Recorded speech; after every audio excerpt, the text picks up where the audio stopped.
Yo, peoples, qushu92 here, and welcome back to more One Piece. Onwards to the next episode, so let's get it started!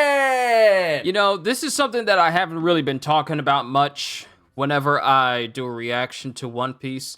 Not too often, but can we just talk about just how widespread Oda's imagination is in terms of locale? I mean, we've been from entire regular villages to Halloween-themed ships to giant amusement park islands to literal prison, an entire darker version of Disneyland, an entire country steeped in samurai, and now we're on an entire island that is just wholly futuristic. To say that Oda doesn't have a wide imagination would be an understatement. Oda does indeed have a wide imagination, I just didn't say it properly because I suck at words. But, back to the episode, this is when Luffy and the company got introduced to Atlas. Punk number 5, Dr. Vegapunk, Atlas. And Bonnie knows something up. Bonnie's lamentation, darkness lurking on the future island. What sort of darkness? New world. A world government ship. Hey, we know this square long-nosed individual. We recognize this individual. There's only one Vegapunk in the world. But he's so busy because he's such a genius. What in the world did they do to him? Now his goatee just tick-tocks?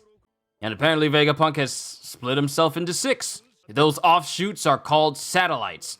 Punk number 1. Shaka. Punk number 2, Lilith. Punk number 3, Edison. Punk number 4, Pythagoras. Punk number 5, Atlas. Punk number 6, York. And all these satellites are Vegapunk. Lucci, I don't know what they did to your goatee. It really is like his own personal 5 o'clock shadow, ain't it? Well, it keeps going from 5 to 7, you know, with the tick-tocking, so you know. Yo, we got another Seraphim! Cypher Ball Aegis 0! Master Assassins, Kaku, Lucci, and Stussy! Even Lucci's starting to bring up the events of Lelouja. You know, the place that never existed at all. But yeah, Lucci and company are here to kill Vegapunk! So, that's a thing. Yep, Luffy, Chopper, and Bonnie. They done look at them! Look at them, they stuffed themselves. I need to get a snack after this. I'm kind of hungry for a snack. Recycoli! So it functions like a classic Looney Tunes goat. It eats everything. See? Luffy, this is the reason why you don't litter. How are Bonnie and Chopper outpacing Luffy?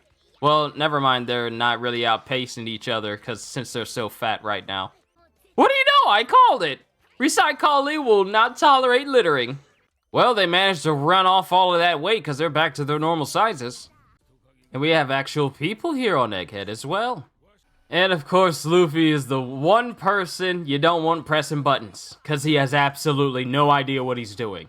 Ladies and gentlemen, it's time for the new season clothing change.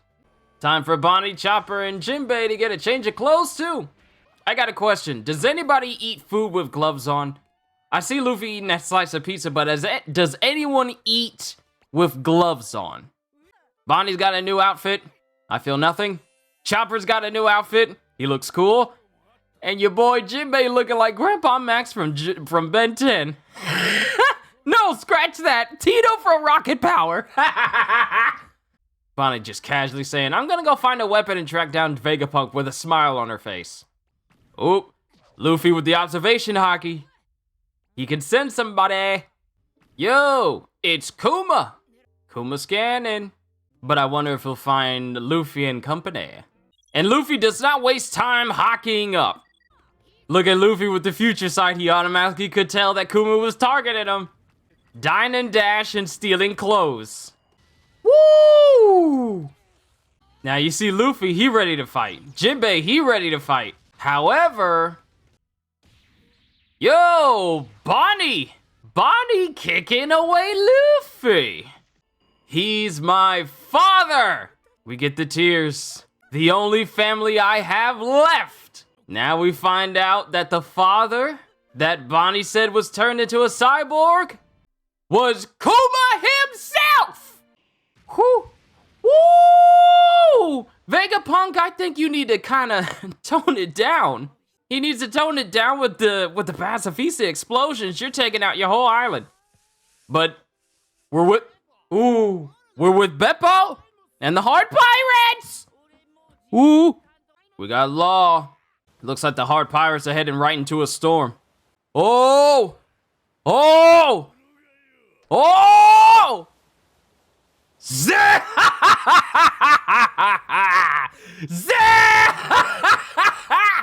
It's the Blackbeard Pirates! And Law's heading straight for him! Yo! Blackbeard and Law! Yo! Van Augur! Jesus! Burgess here! Hey, Sabo done jacked him up. Jesus Burgess, strong fruit!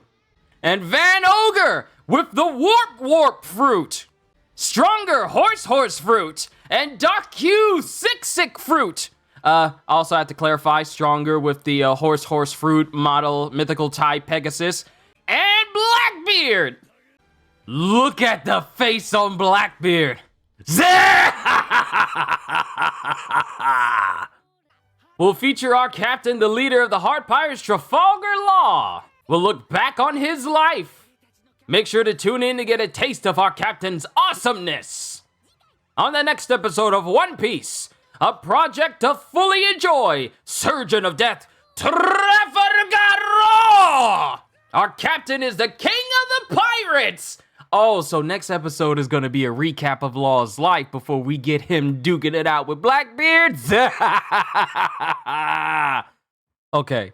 All right. I know I got to calm down right now. So we got Luffy and company. They got new clothes. A pacifista runs up and Luffy's preparing to fight it until Bonnie stops him because we find out that Kuma is her father. You know, the father she said was turned into a cyborg. Those of you who pay attention to context clues, you may have figured it out already. But for those of us who read this chapter, we were flabbergasted.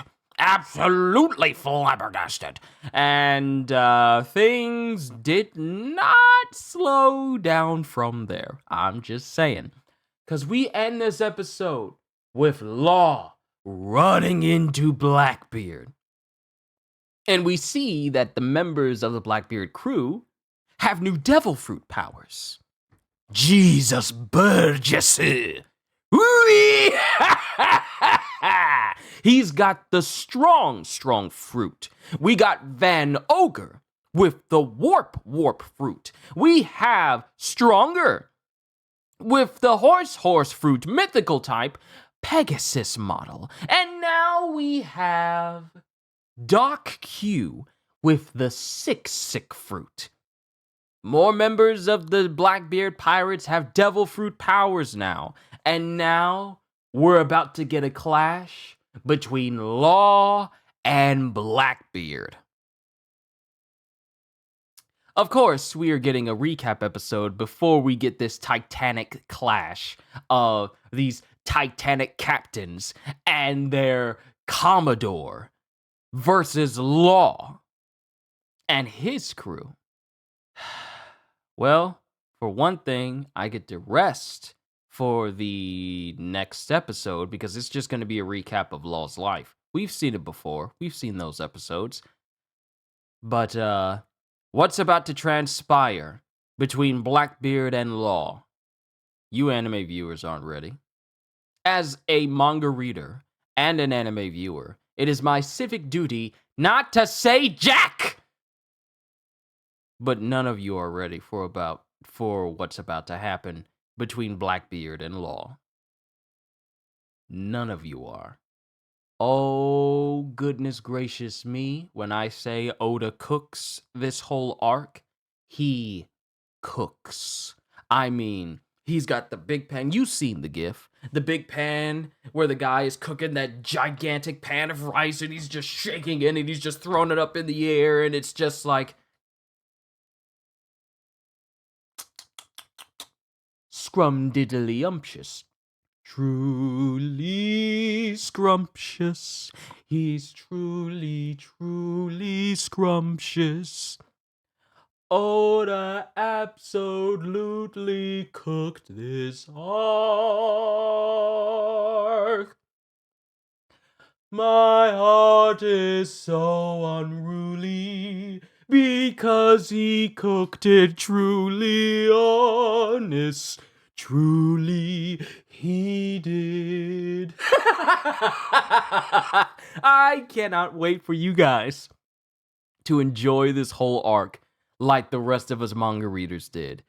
Let me know what you thought of this episode as a whole. And if you're new here, then why don't you hit subscribe? Because I'm doing stuff like this almost every single day. And since it's my job and I love it. And I would love to have you here. Hope you all enjoyed. Can't wait to see you all in my next video. Like, comment, subscribe, even become a member. Because I am always looking forward to entertaining you. So have a fantastic day. And once again, as always, later, peoples.